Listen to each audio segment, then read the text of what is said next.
komunikasi interpersonal. Kelompoknya siapa ini? Pematerinya siapa? Saya, Pak. Siapa? Mutmainah? Siapa yang akan bawakan materinya? Rizky. Ya? Rizky Laia. Rizky Laia. Nah.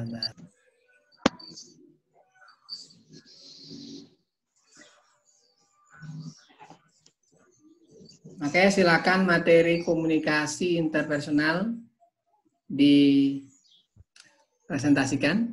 Yang lain tolong ditanggapi, kemudian ditulis pertanyaannya di chat ya. Iya, Pak. Oke, silakan Desri.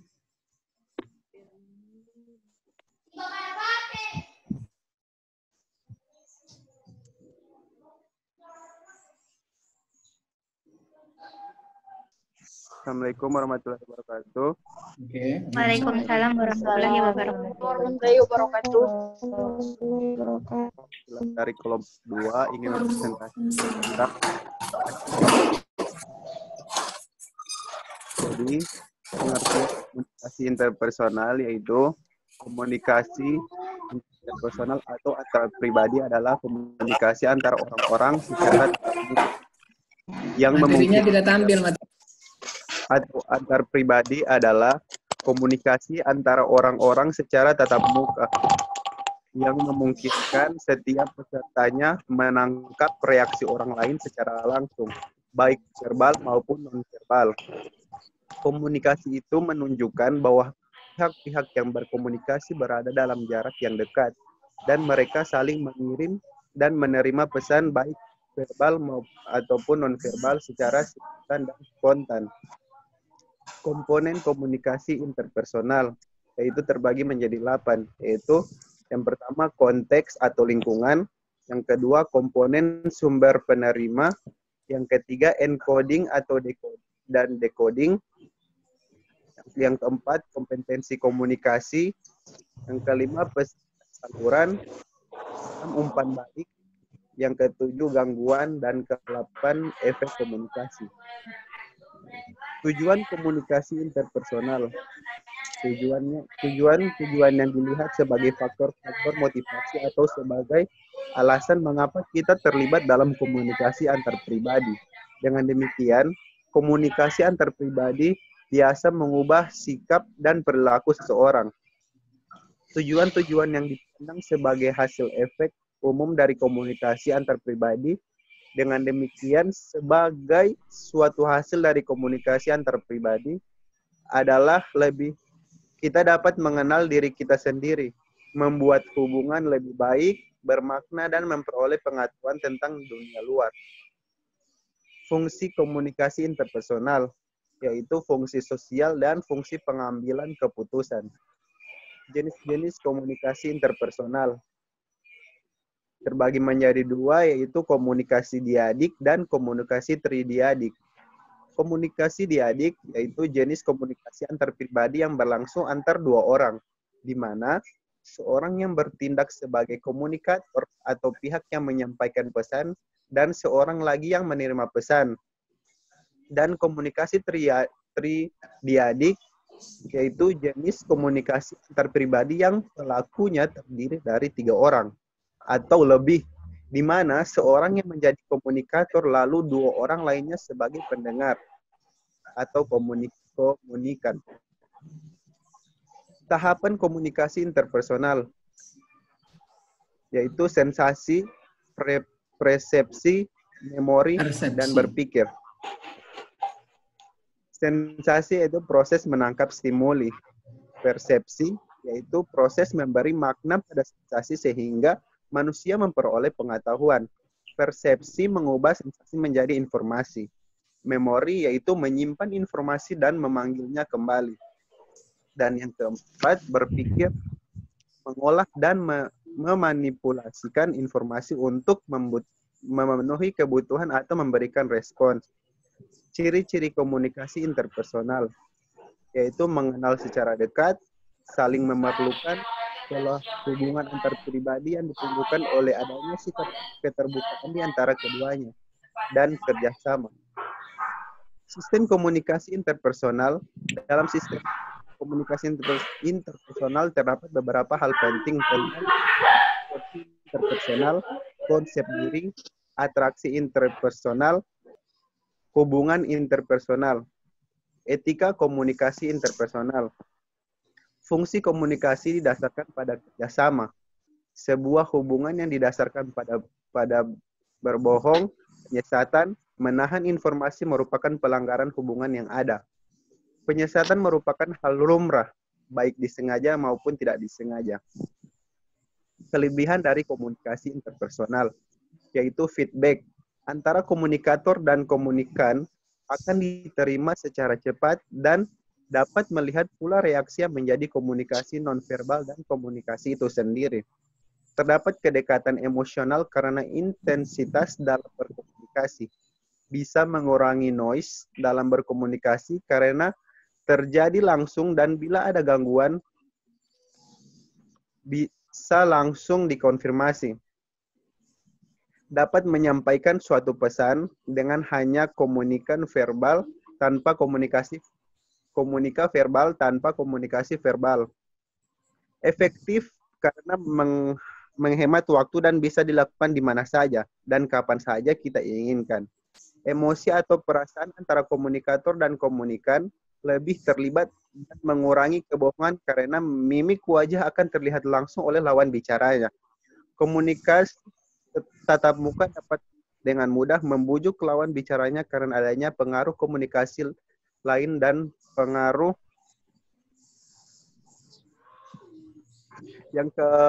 yaitu selanjutnya kekurangan komunikasi interpersonal. Mengenai efisien waktu dan dapat berkomunikasi dengan orang yang ada di tempat yang berbeda karena jangkauan tatap muka. Komunikator dan komunikan harus mengorbankan waktu yang dimiliki untuk berkomunikasi.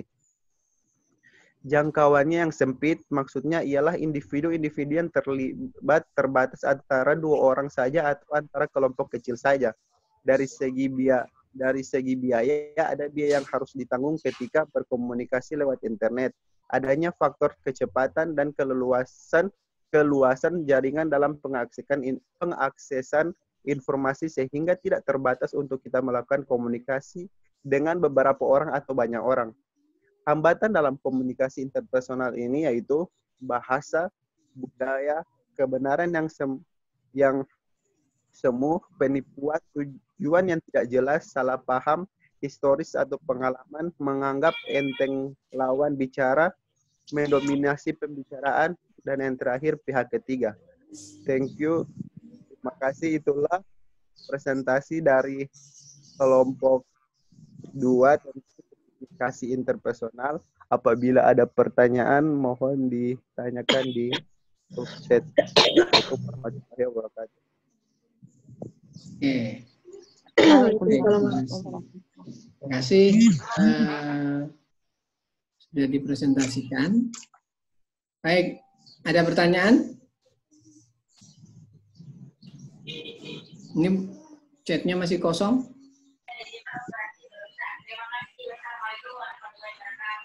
Oke, Lorenza.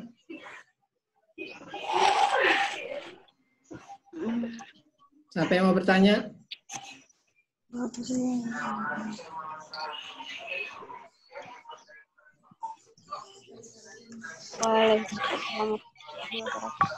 Kalau belum sempat di chat, ditanyakan langsung karena waktu kita sangat terbatas.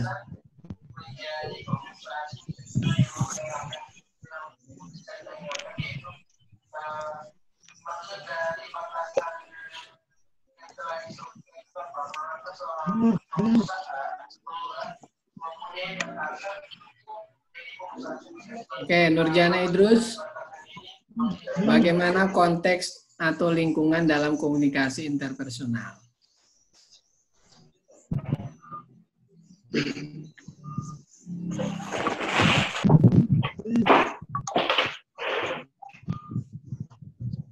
Siapa yang akan jawab ini? Lagi cari jawaban Kak.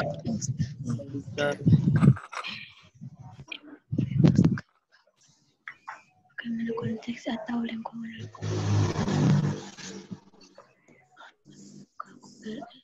Nah, itu.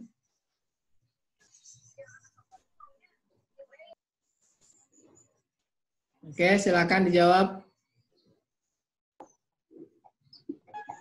Jadi, baiklah saya akan bertanya. Pertanyaannya, contoh komunikasi interpersonal di dalam kehidupan sehari-hari dari tahapannya. Terima kasih.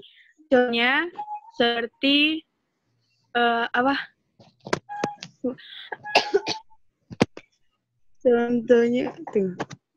Contohnya seperti doa dan bersyukur.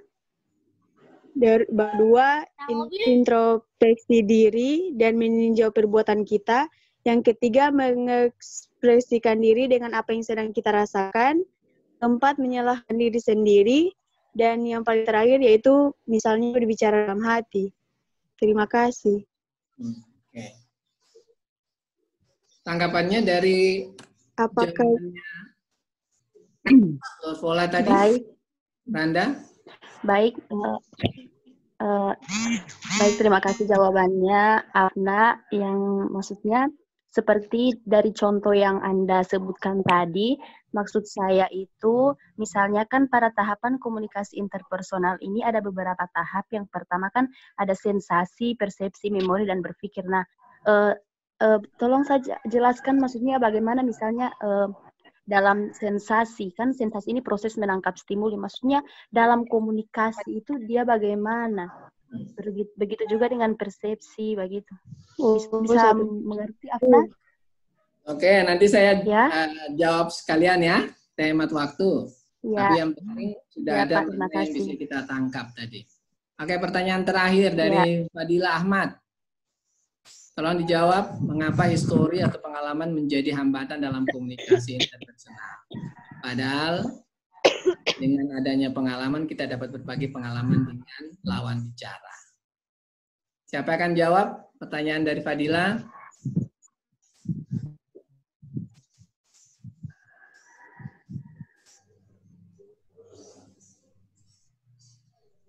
Friska, Pak.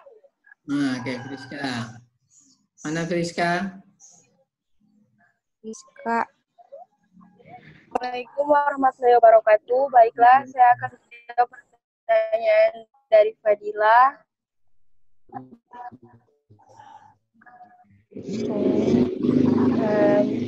Mengapa histori atau pengalaman menjadi hambatan dalam komunikasi interpersonal, padahal kan dengan adanya pengalaman kita dapat berbagi pengalaman dengan lawan bicara. Oke.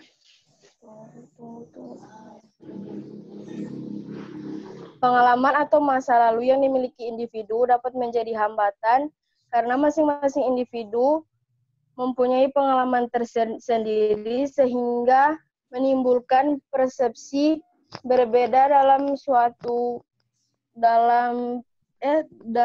persepsi yang berbeda.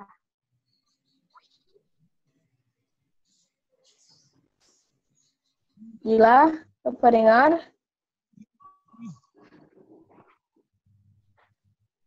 Halo, kurang jelas?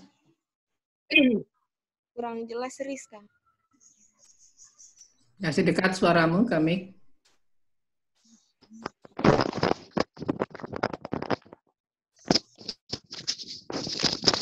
Mana sudah? Tunggu, Pak. Ya, sudah jelas itu. Oh.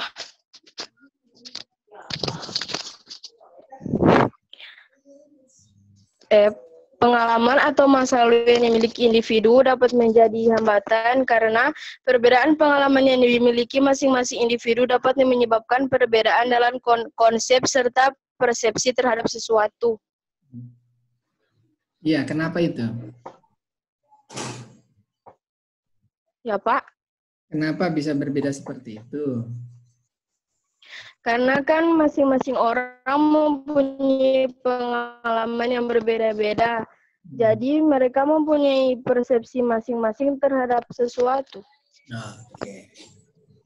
Bagaimana Fadila Ahmad? Ya, Pak, sudah bisa diterima. Bisa dipahami? Iya, iya. Oke, baik. Terima kasih, Dila. Oke. Sama. Baik, tadi ada beberapa bagian yang sudah dijelaskan oleh kelompok 2 tentang komunikasi personal.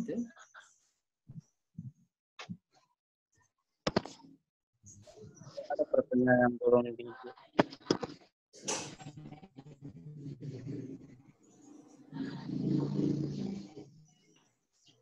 Oke, coba Anda lihat di slide ini.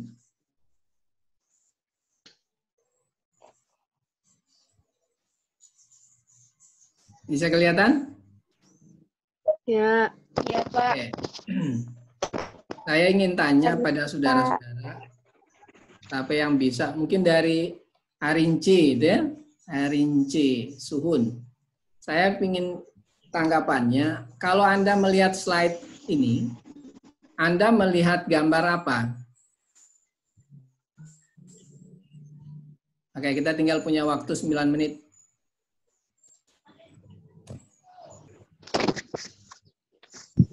Rinci, kalau Anda lihat gambar ini, Anda lihat gambar apa?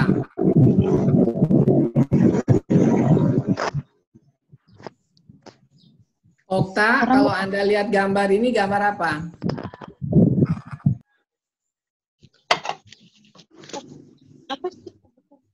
Gambar apa ini yang muncul dalam benak kamu, dalam pikiran kamu? orang yang berada di Apa yang bisa gambar yang ya? orang Yang ini sedang orang minum. tua. Apa yang akan jawab? Puan. Oke, Rivaldi, gambar apa ini?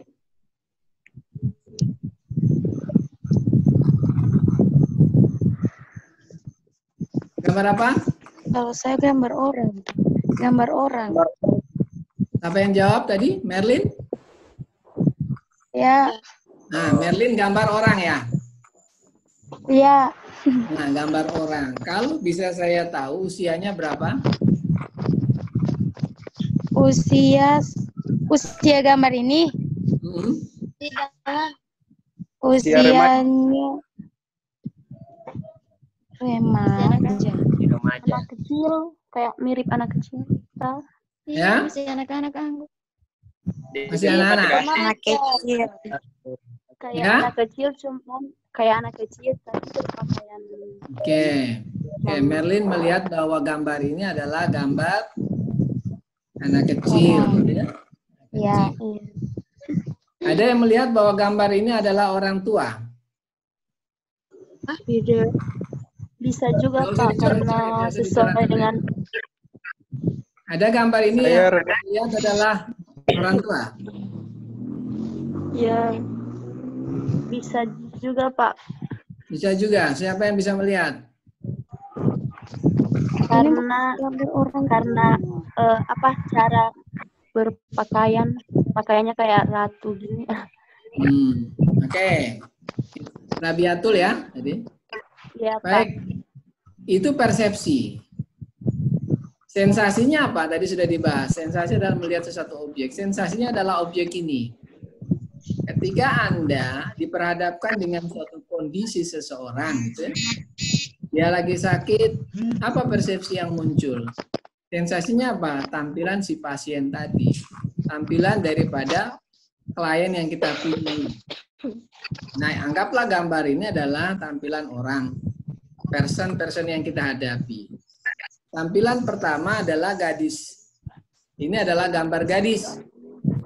Orang yang masih muda. Yang memakai kubah warna hitam. Ada biasanya di bagian atas. Ini rambutnya dan ini telinganya. Ya, jelas? Ya. Ini dagunya dan ini matanya serta ini hidungnya. Ini adalah hiasan lehernya atau rantai. Ya. Dan ini adalah pakaiannya. Sementara yang tua, ini adalah dagunya. Ini dagunya, ini hidungnya, dan ini matanya. Oh iya. Pak, iya. Astagfirullah. Jadi lihat, Iya, iya, bisa, Pak. Bisa, bisa. orang yang bisa melihat bahwa ini tua. Ya, saya bisa. Nah, Bisa. ini bibirnya. Dari mana Kak Cili? Astaga.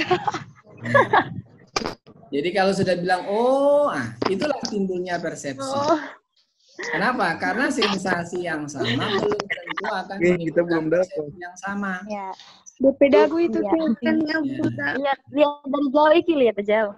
Nah, sudah, objeknya sama kan? Objeknya sama. Ya, ya. Disitulah contoh bahwa proses komunikasi itu antara person to person akan menampilkan sesuatu hal yang jangan dianggap sama itu. Ya. Jadi belum tentu objek yang kita tampilkan sama dengan kemauan kita itu. Ya. Ya, jadi ada sensasi, ada persepsi, ada proses berpikir tadi yang tahap-tahapannya sudah dijelaskan oleh Rizky, adalah hal yang akan membangun dalam suatu bentuk komunikasi. Tolong dibedakan antara komunikasi interpersonal dan komunikasi intrapersonal. Kenapa? Karena dua hal tadi berbeda. Yang dijelaskan di pertanyaan kedua itu semestinya adalah komunikasi intrapersonal. Apa itu komunikasi intrapersonal? Adalah komunikasi antara individu dengan dirinya. Jadi itu komunikasi intrapersonal. Sementara komunikasi interpersonal adalah komunikasi antara diri seseorang dengan orang lain. Ya, kira-kira begitu ya. Oke, waktu tinggal 3 menit lagi. Apa sasaran dalam komunikasi interpersonal ini? Kita bisa mendapatkan suatu humanistic model. Nih, model-model yang humanistik, model-model yang akan mengarahkan pada komunikasi yang efektif. Bagaimana komunikasi yang humanistik itu? Yang pertama dicirikan oleh openness. Ya, membuka diri dengan lawan bicara. Jadi teknik-teknik berkomunikasi kadangkala tidak bertatapan, kadangkala berbalik arah, kadangkala senyumnya yang kurang, senyumnya yang mesem. Itu tidak openness. Ya, menyilangkan tangan di depan dada. Itu kan sinyal bahwa orang tidak melakukan humanistic model, khususnya yang openness. Kemudian komunikasi intrapersonal ini diharapkan dapat menampilkan empati, ikut merasakan apa yang orang lain rasakan. Ya, bukan simpati ya, beda. Ya, simpati itu ada rasa cintanya masuk di dalam, tetapi ini ikut merasakan, tetapi tidak memiliki, ya, tanpa kehilangan identitas diri. Jadi atiolo dia, itu. Atiolonya adalah ikut merasakan, ikut apa yang dikeluhkan oleh mereka, kita juga turut merasakan walaupun memang tidak mengalami. Kemudian yang ketiga adalah supportiveness. Mendukung. Ada aspek yang ingin dikomunikasikan, kemudian person to person yang kita tangkap dari proses komunikasi yang menghambat, yang merugikan, maka kita bisa memberikan support. Yang keempat, positiveness, menghargai keberadaan orang lain. Jadi proses komunikasi interpersonal itu adalah menjajarkan sama posisinya antara orang komunikator dan komunikan, itu tidak ada hal yang dibedakan. Keberadaannya dihargai. Dan yang terakhir adalah equality, penerimaan terhadap lawan bicara. Jadi mau anak-anak, mau orang dewasa, kita tetap berhadapan, bertatap muka, saling menyapa antara komunikator dan komunikan atau saling membalas informasi yang diberikan dalam tahapan komunikasi. Ini beberapa hal yang perlu kita bahas di dalam pelatihan komunikasi interpersonal. Harapannya apa? Harapannya seorang tenaga kesehatan masyarakat dapat memainkan peran komunikasi, khususnya komunikasi interpersonal ini menjadi lebih baik dengan faktor-faktor ini, ya. Jadi humanistic model, openness, empati, supportiveness, dan equality, ya, menyamakan seorang, tidak ada perbedaan dalam proses komunikasi. Saya rasa itu untuk pertemuan kita. Silahkan Anda perdalam lagi, banyak hal-hal yang diungkap di sini. Ada beberapa buku, bahkan fungsinya ada gamenya, tapi karena waktunya tidak terlalu panjang, terpaksa kita membatasi diri. Oke, pertemuan berikutnya tolong disiapkan lagi ya, jangan sampai ketiduran gitu, karena banyak antri. Ya. Ya, Pak. Saya rasa demikian, mohon maaf dengan keterbatasan Ya, ini. Pak. Saya akhiri kuliah kita hari ini.